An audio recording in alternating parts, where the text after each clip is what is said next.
Olá, seja muito bem-vindo a mais um Textos para Discussão.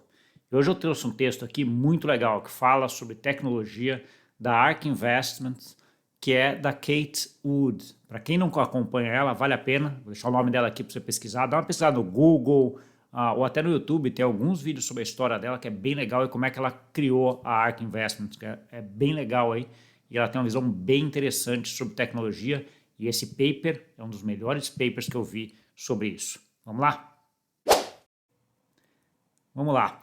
O reporte é esse daqui, tá? Ele fala sobre Big Ideas 2023, as grandes ideias de 2023, mas ele olha 2030, né? Com esses 14 tópicos aqui que ele elenca como sendo os tópicos de tecnologia que vão mudar o mundo aí nos próximos 7 anos, tá? Então, eu vou me ater aqui a esses 4 aqui, né? As wallets, a blockchain, Bitcoin e smart contracts, mas tem muita coisa interessante aqui sobre os outros também. Se você quiser que eu comente sobre os outros também e faça um outro vídeo, comenta aqui embaixo que eu faço um outro vídeo aí comentando sobre esses outros. Tem coisa muito legal aqui sobre diagnóstico molecular, sobre terapias aqui, que eu achei bem legal também sobre esse reporte, só que daí ficaria um vídeo muito longo, não faz sentido fazer aqui.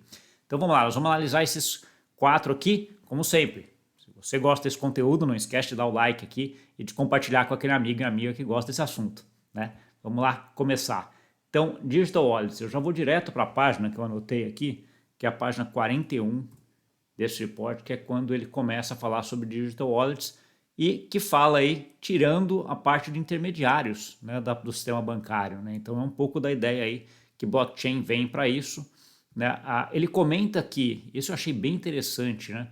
Que os métodos de pagamento usados no e-commerce hoje, desde 2018, né, a grande maioria já é feito via pagamentos digitais, via wallets digitais. Não é mais cartão de crédito ou cartão de débito, né? Se você somar os dois aqui, talvez não seja 2018, seja 2019 que passe, né? Mas de qualquer forma já tem muito mais pagamento hoje sendo feito aí pelas wallets digitais do que por cartões de crédito, né? É uma mudança muito grande. Isso quando a gente fala de e-commerce, né? Quando a gente vai para venda no local, né? No local que você vai pessoalmente comprar, né? Isso aí alterou a partir de 2020, ó, que passa aqui cartão de débito e crédito, mas se a gente somar cartão de débito e crédito ainda é maior no ponto de venda, né? Então assim, por mais que no online já seja muito superior, no presencial ainda é o cartão de crédito como sendo o principal. Digital Wallets vem em segundo, tá? Ele segue aqui falando um pouco mais nesse sentido, né? Que elas estão crescendo muito rápido aí, até tem mais abertura de contas digitais do que contas no JP Morgan, que é um pouco do que ele comenta nesse daqui. Fala um pouquinho que esses modelos criam aí coisas fechadas de pagamento, né? Alipay é um deles, PayPal aqui no Ocidente é outro, né? Sistemas de pagamento mais fechados. E ele comenta aqui que esse gráfico eu achei bem interessante, que é a parte de que eles tiram o middleman, né? Tiram intermediários aqui do caminho, né? Então, assim, isso aqui é o pagamento via cartão de débito ou crédito, né? Olha a quantidade de gente que tem aqui, né? A quantidade de transações, né? Então, você tem o emissor do cartão, né? A network do cartão, o acquirer, né? Que é quem controla o cartão. Então, assim, você tem todo isso daqui para fazer um pagamento entre o comprador e o vendedor. Quando você vai para as wallets, o negócio é muito mais direto, né? Ele precisa de uma digital wallet que o comprador vai lá e coloca dinheiro naquela digital wallet e paga daquela digital wallet para o vendedor. Olha a quantidade aqui de gente que saiu dessa transação, né? Então você tem aí uma possibilidade aí de savings, né? De economia de 2,4% numa transação, né? O que é bastante considerável, né? Aqui ele close loop, ele vai falar um pouquinho dessa parte de custos também, né? Então, assim, a estrutura de margem, que você vai ter um ganho aí considerável. E ele acha aí que a gente pode ter aí mais de 50% dos pagamentos em 2030 sendo feito por carteiras digitais. Tá? Então, assim, um crescimento aí estimado bastante grande que ele espera ter, né? Um pouco de futurologia, mas é uma tendência que já está vindo, né? Se a gente vai pegar 17, 18, 19, olha o crescimento que está tendo aqui, principalmente quando a gente vai falar de Ásia, né? A Ásia está puxando bastante esse movimento, né? Aqui no Ocidente a gente está um pouquinho atrasado em relação a isso, a Ásia está bem mais avançada em relação a isso, tá? O próximo tópico que ele fala é sobre as blockchains públicas, né? Então, assim, ele fala assim que ganhou tração, né, mesmo na crise, né? Que a gente teve uma crise bastante grande aí dessas blockchains e mesmo assim a gente teve elas aumentando. Ele coloca aqui vários ups and downs aí, vários problemas que a gente teve no mercado cripto aí no último ano, né? Não vale a pena comentar que quem já acompanha a cripto viu aí que 2022 foi um ano bastante complicado, né? Mas ele acha que ela continua ainda indo nos três caminhos que ele coloca, né? Então, assim, a revolução do dinheiro, né, de fazer aí um global decentralized, um global, um dinheiro descentralizado que não tem a ver com o Estado, né, um pouco a tese do Bitcoin aqui, tá, em relação a isso, né, uma revolução financeira, né, de fazer aí um novo sistema financeiro descentralizado, né, a tese de DeFi, e a nova internet que está vindo aí, né, aqui um pouquinho naquela ideia de Web3 que todo mundo comenta, né, de ser a interoperabilidade, de você ser dono dos seus recursos digitais e tudo bem, NFT aqui como na base principal do que a gente chama de NFT aí, ambições de Web3, as ambições de Web3, tá? Ele continua aqui falando um pouquinho sobre cada um daqueles pontos, né? Então ele vai a revolução monetária, né? Então o Bitcoin continua sendo o principal, né? Acho que aqui achei bem legal porque ele deu um resumo bastante de como é que ele vê o Bitcoin nesse cenário, né? Que ele não tem, você não tem como censurá-lo, ele é resistente à inflação, né? Você não pode ir lá e alterá-lo, ele é auditável, é transparente, né?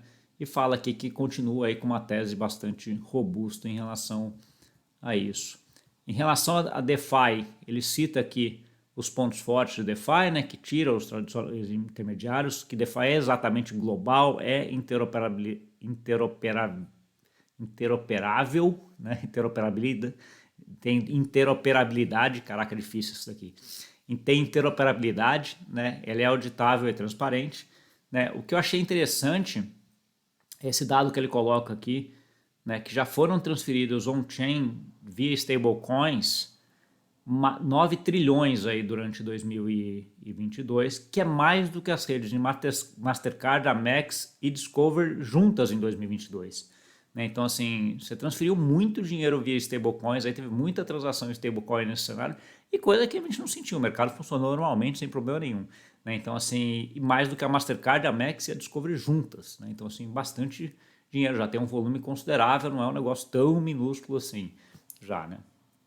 A evolução da internet, né, a ideia de Web3 aí, né, diz que você vai ter o controle, você vai ter, você vai confiar em protocolos e não em plataformas, né, aquela ideia de que você vai ter um protocolo que é descentralizado e não plataformas como uma Google, Facebook, Meta, etc. Né, ela tira a parte da monetização, né? Ela não é, aliás, na Web3 a monetização já faz parte do modelo de negócio, ela não é separada em relação a isso, né? E ela junta aí, faz com que você possa ter uma convergência entre o consumo e o investimento, o que é bem interessante. NFT é a base dele, então ela coloca aqui vários dados em relação a NFT, tá? Isso é uma coisa que está vindo aí bastante forte também. Então esses três aí, a visão deles continuam muito fortes aí, essas três teses. Tá? Aqui tem um pouco dos crypto assets, né? Então, assim, aquela ideia de tokenização que a gente trata bastante aqui no canal, né? Então, assim, olha o que você tem aqui de global real estate, né? A parte de mercado imobiliário, de dívida, né? O M2, que é basicamente dinheiro, né? Ações, né? Em relação ao que você tem aqui de criptoativos, né? Ou seja, quase nada ainda que você tem no total de criptoativos. Eu acho que você pode ter um crescimento aí de 25 vezes aí para 25 trilhões, que ainda é muito pouco, né? Muito menor aí que quase todos aqui, né? Sendo que esses daqui ainda é capaz que devam crescer até 2030, né? Mas assim, de certa forma um crescimento bastante grande aí, né? 25 vezes nesse período, com essa ideia de tokenização de ativos, que é uma coisa que está bastante forte e vem aí com uma tendência bastante grande, tá? O próximo tópico, Bitcoin, né? Uma network aí totalmente durável, né? Assim, já está aí há um tempão vindo, Tá, aqui eu não vou entrar muito na tese aqui do Bitcoin dela, mas de certa forma é uma tese bastante robusta que vem crescendo bastante. Eu já vou pular aqui para a página 5. Ela tem alguns dados de como é que vem, como é que está o tamanho do mercado, que ele performou muito melhor aí, se a gente pegar nos 3, 4 ou 5 anos do que qualquer ativo global, né? Então assim, o histórico do Bitcoin é muito bom quando a gente pega aí, né, esses longos prazos. Né? Mas aqui acho que tem um dado importante que ela coloca nesse gráfico aqui, que todos os fundamentos do Bitcoin estão melhores do que eram antes, né? Então, assim, os holders de longo prazo já são a maioria, o número de endereços de Bitcoin, que é esse daqui, não para de crescer, né? Então, o hash rate nunca foi tão alto, né? A rede nunca foi tão segura que nem ela está hoje, né? Então, você tem alguns dados aqui importantes que confirmam essa tendência de que ele veio para ficar, não vai acabar e tende a ter o seu espaço aí no longo prazo até aumentado, tá? Fala um pouquinho sobre preço aqui, de como é que fala um pouquinho da parte dos holders aqui, né, de que as carteiras que não movimentam o Bitcoin já há um tempo são hoje a maioria do que a gente tem aqui. Ela fala das exchanges também, né, que depois do colapso, principalmente da FTX, começaram a melhorar e hoje colocou até datas de quando você tem prova de reserva, né, dessas exchanges, algumas em 2022. Achei curioso ela colocar aqui o 2014 da Kraken, né, que hoje é tido, pelo menos na minha visão, uma das mais seguras em relação a todas, mas ela não tem uma prova de reserva on-chain publicada, mas tem todo um sistema de governança lá que é bastante, eu considero bastante adequado para o que ela faz, né? E não teve problema nenhum, nunca teve problema nenhum em relação a isso, tá? O hash rate, que é o que dá para segurança da rede, tá? Lá no all-time high. Um tema que eu acho que ela coloca aqui que é bem interessante, que é a parte de quando ela fala de mining, né, mineração de Bitcoin, é sempre uma discussão enorme, né, por causa do Proof of Work, de usar energia não renovável, etc. Ela coloca aqui que tem muita gente usando ao colocar a mineração de Bitcoin junto com as plantas de extração de gás e óleo, porque nesse processo de extração você tem muita coisa que acaba vazando ou que não consegue ser utilizada para ser exportada ou para ser mandada para outro lugar. E aí essas plantas, essas mineradoras de Bitcoin entram lá para usar esse gás que seria jogado na atmosfera ou que seria jogado fora e que torna o processo bem eficiente. Então, à medida que você começa a ter isso, o custo de energia do Bitcoin, que é o que está entre essas duas linhas aqui, o custo de energia da mineração de Bitcoin começa a baixar muito. Né? Então, assim, começa a ser muito mais efetivo e que pode tirar e tornar não lucrativo, né? Você tem mineradores independentes que não utilizem desse tipo de energia para fazer a mineração. Tá? É uma visão bem interessante. Na verdade, vai contra aquela ideia de que o Bitcoin usa energia que está poluindo. Na verdade, ele está ajudando no processo de extração do óleo e de gás nesse sentido. Né? Assim, era uma energia que para extrair o óleo e gás, você precisaria jogar fora para fazer nesse processo e que aqui ela estaria sendo consumida para para dar segurança para essa rede, que na verdade, no final das contas, vai ser uma rede que vai transportar valores aí durante o tempo, né? Fala de instituições financeiras também que durante esse ano entraram aí no Bitcoin. Ela é bem otimista em relação ao Bitcoin, né? Então fala que vai ser, muito provavelmente tem espaço aí para ser uma das grandes moedas e um multi-trillion dollar market, né? Um mercado de trilhões aí de dólares para frente. Tá? O último tópico que a gente vai tratar aqui hoje tem a ver com smart contracts, né? Que aí é a rede mais da Ethereum e redes subsequentes, né? Que ela vai colocar aqui um gráfico bem interessante que ela pega leis lá de 2015, né? Ou seja, o que está sendo utilizado aí, né? Smart contracts, para que são utilizados smart contracts, né? Você vai pegar lá atrás, ó, era basicamente as bridges, né, em transferência de uma rede para outra. Depois começou a ser utilizados mais para transferência de tokens, né, RC20. Né, daí, de certa forma, ele começa a entrar DeFi em 2017, mas ele pega a tração mesmo a partir de comecinho de 2020, ali, meados de 2020.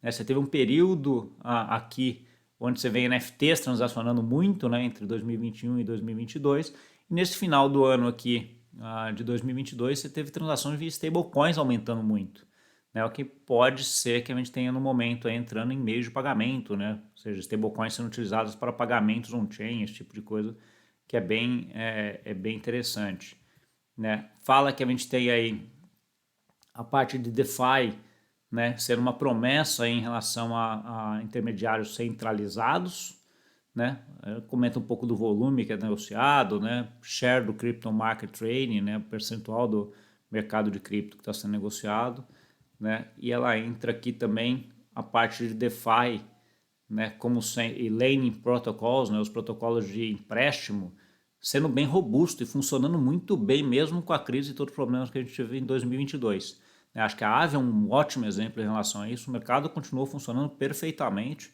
né? Você não teve nenhum momento ali. Teve alguns momentos, esperava-se algum estresse maior ou menor, mas não, foi meio estável. As taxas de juros aumentaram, foram lá os empréstimos que ficaram debaixo d'água, foram liquidados, você conseguia tomar dinheiro, emprestar dinheiro ali tranquilamente durante todo o ano sem grandes estresses.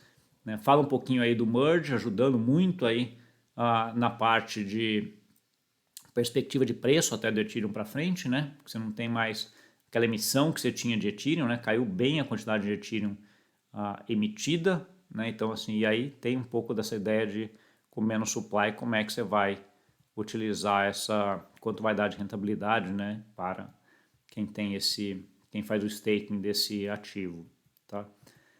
Layer 2, que é uma das grandes promessas do Ethereum, né? Aqui ele coloca 2 Arbitrum e Optimum, Optimism, né? Olha aqui, já tem a quantidade de transações muito parecida com a da rede Ethereum, tá? Então assim, desde aí de dezembro, né? Olha, muito parecido com a quantidade de operações da rede Ethereum, né? A parte de users, né? Que estão lá usando todo dia ou que fazem atividade todo dia também crescendo bastante, principalmente na Optimism, né, agora nesse último finalzinho de ano, né, mas a Arbitrum também, né, ela subiu, fez um platô lá, caiu um pouquinho, mas todas estão num nível muito alto, cresceram muito rápido ali, principalmente depois de outubro, né, então assim, ou seja, a gente deve ter aí cada vez mais dessas redes entrando, uma preocupação grande aí depois que a Ethereum virou Proof of Stake, que é a concentração dos nós, né, que deixa a rede menos segura nesse sentido, né, ou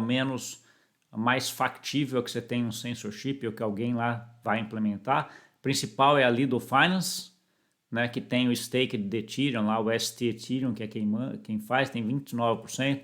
Isso aqui já tem uma expectativa de que isso aqui vai diminuir durante um tempo, mas ainda você tem uma concentração muito grande, né, tirando esse ano, mesmo que você tire esse unknown aqui, que a gente não sabe quem que é, né, mas você tem Lido Finance, Coinbase, Kraken, Binance, ó, já tem uma capacidade grande aqui da mineração da Ethereum, tá? A ideia é que isso aqui, com as novas atualizações e com a mudança do Ethereum, isso aqui você vai dispersar mais e com isso você vai deixar essa rede mais descentralizada, né, o que dá menos risco dela de você ter censura dentro dela, tá? Outra discussão muito grande é sobre a parte de MEV, né, que é a maximização da receita do minerador, né? Você tem um protocolo chamado Flashbots, né? Na verdade é um algoritmo, nem um protocolo, né, que ranqueia essas operações e vê qual vai colocar primeiro no bloco, etc. E todo mundo usa ele hoje em dia, né? Então, assim, quase 60% acaba utilizando ele para ver qual transação vai primeiro no bloco e, com isso, o minerador ganhar mais dinheiro em relação a isso, né? Também é um ponto de centralização aí importante, dado que qualquer ponto de centralização pode levar a uma censura mais fácil, né? A centralização é cada vez mais difícil, isso aqui a gente já comentou um pouquinho. Fala aí que a gente pode chegar aí a 450 bilhões, né, sendo facilitado por essa networks de FIIs dessas networks em 2030, né? Ou seja, olha isso aqui, também tem mais ou menos 11 bi, hoje iria para 450, né? Um crescimento bastante grande, principalmente quando a gente olha aqui a parte de tokens, né? Tokenização, volta no ponto, né, de ativos tokenizados que ela acha que vão crescer aí e vão representar lá em 2030 cerca de 5% do que a gente tem de todos os ativos globais. Ainda é uma parcela pequena, mas como a gente está saindo aqui de quase zero, né, é um percentual bastante grande que faz com que você tenha aí FIIs relativos a esses ativos bastante significativos, né? É isso. Se você gostou desse conteúdo, não esquece de dar o like, compartilhar com um amigo e amiga que gosta desse assunto. E se você quer que eu faça sobre esses outros temas desse artigo aqui, comenta aqui embaixo e pede que a gente faz aí um próximo vídeo contando sobre essas outras inovações do mercado que eles comentaram nesse artigo também. Tá bom? Obrigado e até semana que vem.